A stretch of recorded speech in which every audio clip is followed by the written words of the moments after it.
Hey everybody, Mike with the Barberscape LA. So here we are. This is a follow-up video of a job that we did. We planted it when it was winter and now we're in spring, and check this out. The manzanita, here's the butterfly bush. They call it butterfly bush. It really attracts the butterflies. We've got catmint down there. A lot of these are natives. This right here is the Salvia clevelandii, and check out the penstemon, along with the pollinator fountain. Now, why do I call this a pollinator fountain? Simply because it's got areas where bees and birds can land at a dry spot, take a drink, and then fly off. And it's also great if there's cats that, so they can actually see them coming. So it's a very, very safe spot. Over here is some more salvia. They call this hot lips. Check out it. It looks like cheekers. You dip these red lipstick. This is not a California native right here. This is actually an Australian plant called leucadendron. And then let's come around over here and check out this really, really cool patio. So the sun sets that way. Oh, check out the bird. Got the bird going on there, got some bird action, just as I was saying. Oh man. Folks, I wasn't lying. It's a pollinator fountain. It is classic. Anyway, so we've got, check out the fruit on these mini fruit trees. So this is a little tiny nectarine tree, but look at how much fruit it's got on it. It's just crazy. And over here, we've got this peach. Over here, we've got another stone fruit. And then we've got some citrus. And check out those gorgeous, over there, where the boys are, the peach plant. And then if you're into natives, you want to check out these heucheras. They're just as pretty as can be. They're for the shade if you're into California natives. And this big boy has come back to life. This is the great myrtle. And check out the yarrow. It's a windy day today, which is kind of fun because it actually makes everything move in the garden.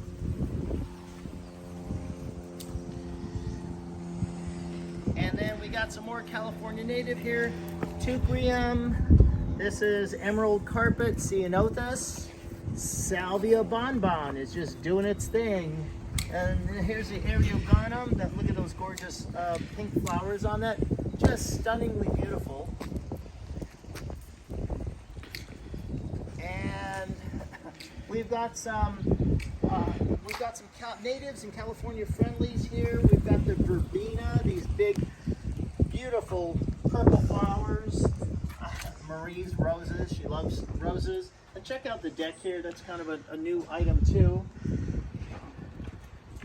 Wanted you to see this in all its glory in springtime. This is May 2022. And voila, check this out. Stunningly beautiful. If this was a choir, it'd be a crescendo. It's in its full glory.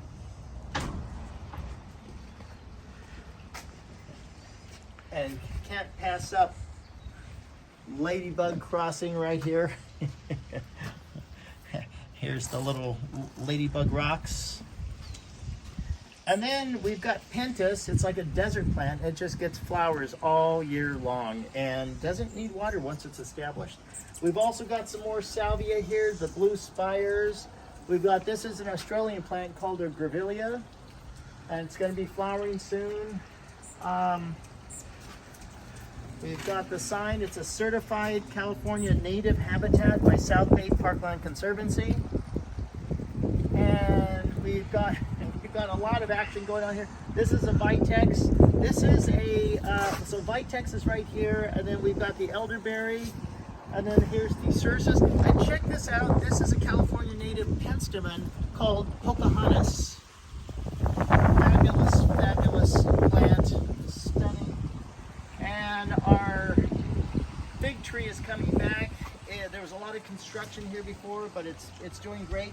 And then, even though this is a mostly native garden, we have an herb garden right here. Check out how gorgeous this this wood structure is, and it's got the micro spray irrigation to it.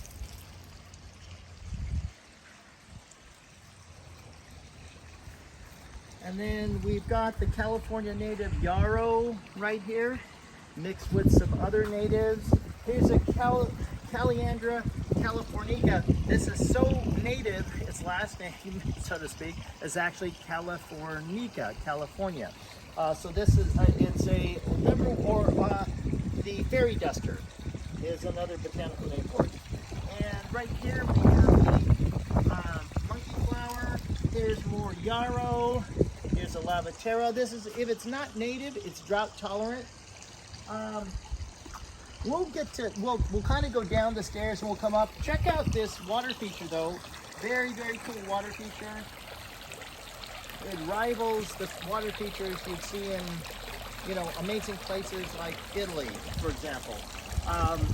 It's more of a Spanish architecture fountain, but it's three-tiered. The infrastructure of this, interestingly, it has a pump in it that with a click of a button, you can shoot that water 6 inches higher, or you can bring it lower, and it has a light in it that reduces the algae. So a really cool thing. One thing we haven't done yet is we haven't done lighting here. What the homeowner Marie, when she gets back home, we're going to talk about lighting. But let's go down here. We're going to see a few more interesting things. We've got, so the stairway has decomposed granite as the steps, so to speak. These are called cufias, or Mexican cigar plants. They can take a lot of shade, so if you have a garden that you're looking to save water, that would be a plant. Here's another plant that loves shade. It's called the laurel petalum. And we've also got the Pollinator californica. Oh boy, we've got some blueberries here. In fact, it's a little blueberry colony. All this right here. And we've got the Mexican marigold. Check out the flowers, the gorgeous, stunning flowers on this thing. It's loaded with flowers that are ready to pop. A lot of them have. And then that's called the Echium fastiosum, those big giant cones. They were blooming about a week ago. Here's the monkey flower, California native. And here's the cistus. It's the rock rose. It's a California native. If you want to bring birds into your garden, this is the, gosh, when we planted it, it was only about that tall. This thing's grown 6 feet in a year. This is the toyon, or the Heteromeles arbustifolia. And then we have another elderberry here, kind of just reaching for its own sun. We do have a strawberry tree at the end of this road here, but I do want to take you up front. Don't want this video to be too long, because I just want to give you an idea of how beauty is mixed with the concept of California natives, and that the two could be actually mixed together, and you can have an absolutely gorgeous California native garden and save water at the same time. So this is a little patio. The ficus tree was obviously here before we got here. That was left, and it creates a whole different microclimate. This is called the Carpenteria. Check out the flower on that thing. Let's get a close-up of that. Isn't that just amazing? Carpenteria. More of the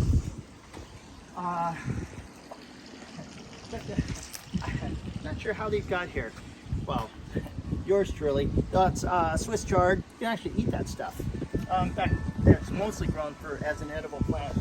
Some more monkey flowers. This is a pomegranate tree that's actually going to create an arch here.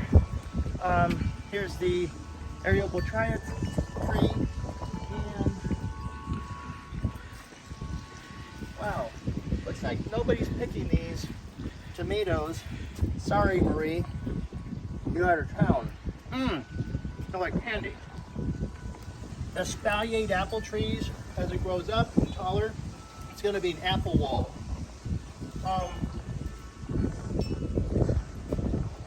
These trumpet flowers that are growing up the vine, and guava trees from the neighbors are going to be allowed to grow over to make a canopy. This is it. It doesn't get much better than this. Check out the purple heucheras. They are California natives. Absolutely love the shape. So this is it. If you're thinking of ditching the lawn, call us. Mike with Enviroscape LA signing off. Thanks for watching. Take care.